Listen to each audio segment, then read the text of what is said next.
Hello everyone, this is Jennifer and I thought we'd go over how to use your VitalSource Bookshelf. So go to your browser, type in VitalSource Bookshelf and sign in. Now, if you're a new instructor, you will need to create your own account. Okay, so I'm going to sign in.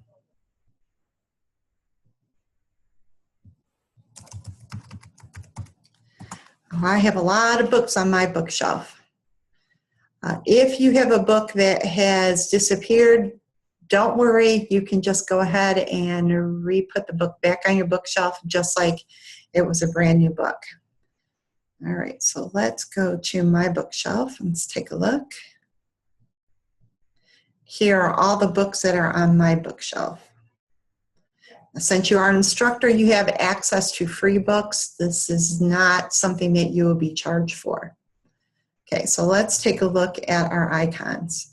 The little person icon is the same little icon that your students will have. If you need to get a code for your student for access, this is where you find it. Go to little person icon, come down to resources, and then access codes. And then you will find an access code just like mine is. You can hit copy and then copy it to the link that the publisher is requesting. These are the devices that you can use for your bookshelf because you can access this from more than one device. Okay, so let's get out of that.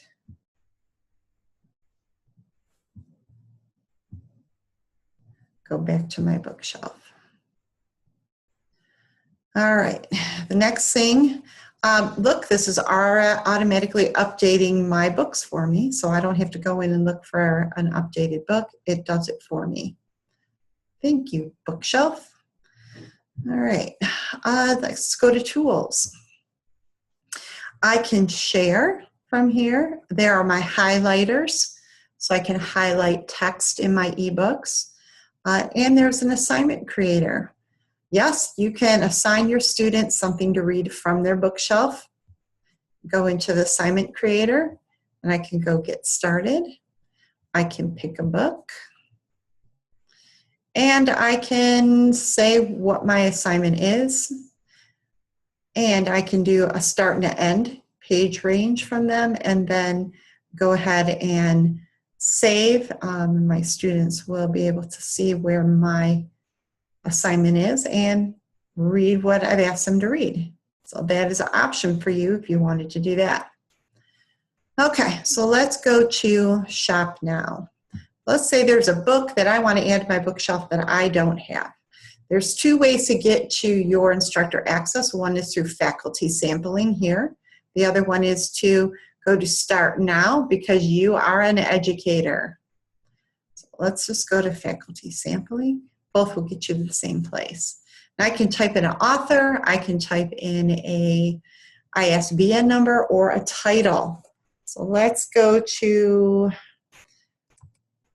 coding. Here are all my coding books. Now you don't have to actually be using these books in your class to get them. You have access to a whole bunch of books. Just keep in mind that whatever book you put on your bookshelf, you cannot give student access to. These are just for you. Okay, so let's go to the Coding Manual for Qualitative Researchers. That one sounds good. Now, since I am an instructor, I just have to add it to my library. Once I click Add to Library, it will then populate onto my bookshelf and I will have access and be able to read it.